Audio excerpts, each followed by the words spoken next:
perkenalkan nama saya Miranda Elisa Busendiri, MPM 21110045 dari Universitas HKBP Nomensen Medan, Fakultas Keguruan dan Ilmu Pendidikan, Prodi Pendidikan Bahasa dan Sastra Indonesia.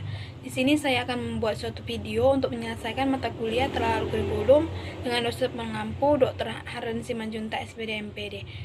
Semoga video ini bermanfaat untuk kita semua dan selamat menyaksikan. Pertama itu, saya akan membahas tentang apa itu kurikulum.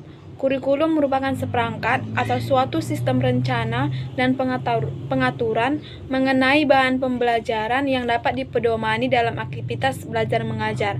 Intinya, kurikulum adalah rencana pembelajaran. Oleh karena itu, semua yang terlibat dalam berlangsungnya proses belajar mengajar itu sesuai dengan kurikulum. Lalu, apa itu fungsi dari kurikulum? Fungsi dan tujuan dari kurikulum adalah sebagai alat pendidikan untuk menghasilkan siswa yang berintegrasi. Kurikulum juga membuat siswa pendidikannya dapat memutuskan pendidikan yang diinginkan ke jenjang selanjutnya, yaitu dengan memeratakan pendidikan dalam negara. Dalam proses pembelajaran berlangsung, adanya beberapa sistem pembelajaran yang dipedomani dari kurikulum. Apa itu? Bagaimana proses pembelajaran itu berlangsung itu di dalam kurikulum yang diterapkan. Adapun struktur dari kurikulum yaitu komponen mata pelajaran, komponen muatan lokal, dan komponen pengembangan diri. Komponen mata pelajaran ini menyangkut pelajaran pendidikan agama Kristen atau agama Islam atau agama lain. Lalu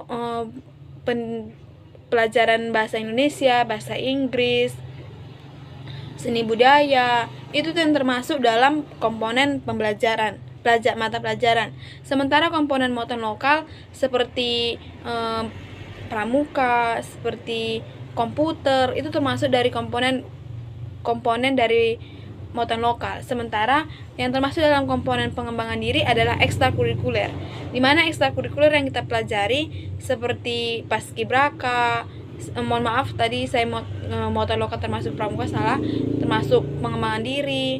Lalu yang dimaksud dengan proses pengembangan diri itu seperti basket, olahraga basket, olahraga ekskul basket, ekskul sepak bola, ekskul tenis meja, itu termasuk dalam proses pengembangan diri. Nah, kurikulum di Indonesia sudah panjang yang akan saya bahas, yaitu dalam perjalanan sejarah tahun 1945 hingga 2023 ini memiliki banyak kurikulum.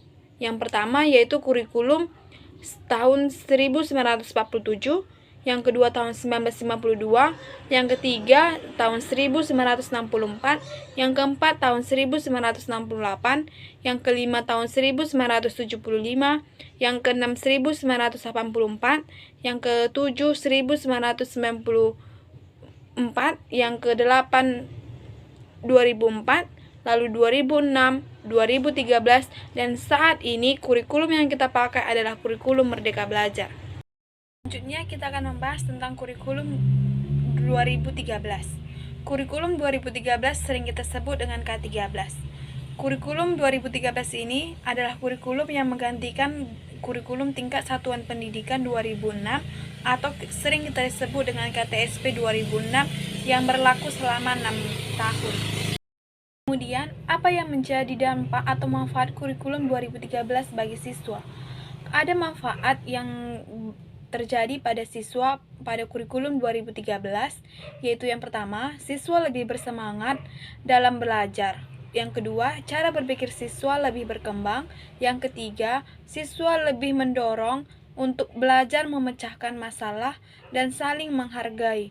Lalu yang keempat, kompetensi siswa tidak hanya dari pengetahuan saja, tetapi berasal dari keterampilan yang berada pada ekstrakurikuler.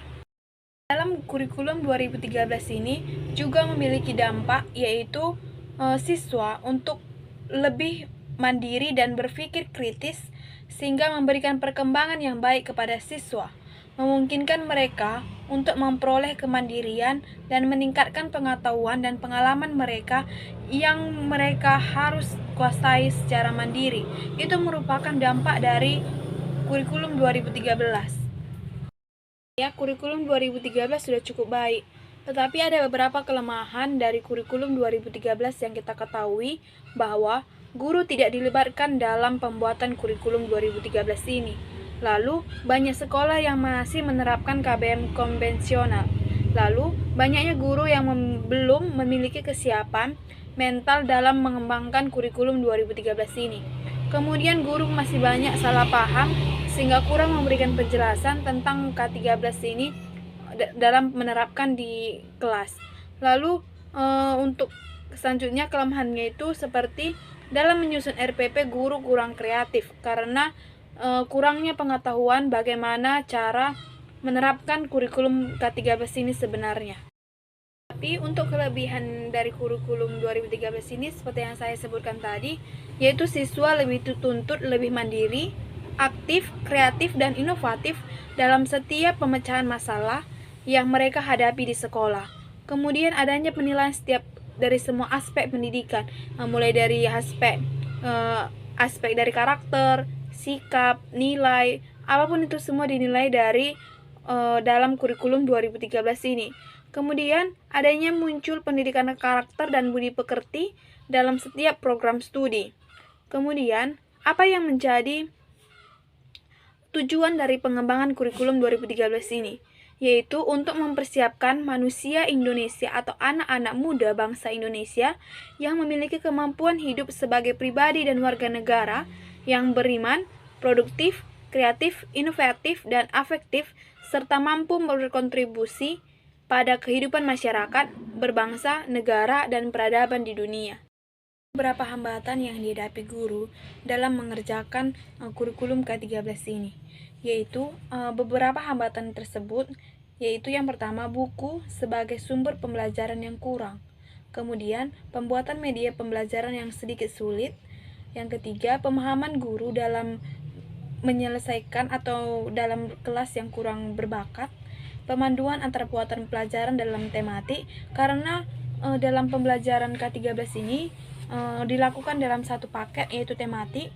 Yang selanjutnya penguasaan teknologi informasi dan sarana prasarana yang kurang mendukung, di mana dalam menyelesaikan setiap pembelajaran dalam kelas prasarana dan sarana yang kurang di setiap sekolah sehingga pembelajaran K13 ini kurang baik untuk guru. Beberapa tentang K13 yang dapat saya sampaikan. Kemudian, apa yang menjadi perbedaan mengapa kurikulum K13 diganti menjadi kurikulum Merdeka Belajar? Apakah kurikulum K13 yang telah dipakai sebelumnya kurang baik sehingga adanya pergantian dari kurikulum K13 menjadi kurikulum Merdeka Belajar? Akan saya sampaikan sedikit, yaitu menurut referensi yang saya baca, adapun alasan pemerintah menggantikan kurikulum K13 menjadi kurikulum Merdeka Belajar karena ketinggalan dalam pembelajaran semasa COVID-19 berlangsung. Untuk itu, pemerintah ingin kita lebih maju, lebih berbakat dari yang sudah terlambat, dan kita akan gali kembali kemampuan-kemampuan, talenta-talenta yang dimiliki setiap siswa dengan cara belajar di tempat yang mereka minati, sehingga fokus dan mereka lebih bersemangat melalui ketika apa yang mereka inginkan di tempat itu, sehingga mereka lebih belajar karena mereka yang menginginkan tempat itu. Begitu mungkin alasan dari kita untuk mengubah kurikulum. Perbedaan antara kurikulum 2013 dengan kurikulum Merdeka Belajar, yaitu kurikulum 2013 dirancang dengan tujuan sistem pendidikan nasional dan standar nasional pendidikan. Dalam kurikulum Merdeka Belajar menambahkan pengetahuan profil pelajar Pancasila. Seperti kita ketahui bahwa ketika seorang mahasiswa akan mempelajari modul-modul di luar kelas, sehingga mereka dapat memahami bagaimana modul-modul pelajar Pancasila tersebut. Nah, untuk itu bukan berarti kurikulum 2013 belum lebih baik, melainkan untuk kita lebih paham tentang dunia luar sehingga diganti dengan kurikulum Merdeka Belajar, karena keunggulan dari kurikulum Merdeka Belajar ini adalah lebih sederhana dan lebih mendalam tentang kemerdekaan bagi satuan pendidikan dalam mengembangkannya, serta menghadirkan sistem pembelajaran yang lebih relevan dan interaktif. Untuk itu, maka diganti kurikulum ini, sehingga ada pun tujuan manfaatnya, yaitu kinerja guru menjadi lebih fokus karena pengurangan beban administrasi. Peserta didik bisa mengembangkan potensi sesuai minat dan bakat melalui lembaga sekolah. Adapun konsep kurikulum Merdeka Belajar adalah bentuk evaluasi dari kurikulum 2013. Maka dari itu, kurikulum 2013 dengan kurikulum Merdeka Belajar masih sangat berhubungan. Untuk itu, ada hal yang menarik dari implementasi kurikulum Merdeka ini, yaitu melalui Kementerian Pendidikan, Kebudayaan, Riset, dan Teknologi meyakinkan bahwa kompetensi literasi adalah kunci dasar belajar efektif dan berkontribusi posisi masyarakat.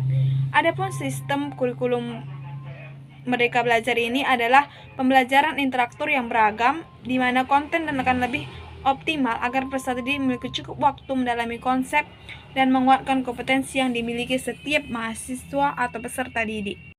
Sekian dari video pembelajaran kurikulum yang saya sudah bahas tentang kurikulum 2013 dan kurikulum sedikit tentang kurikulum Merdeka Belajar. Jika ada salah kata yang saya ucapkan, saya mohon maaf, dan semoga video ini dapat bermanfaat untuk kita semua. Saya ucapkan terima kasih. Shalom.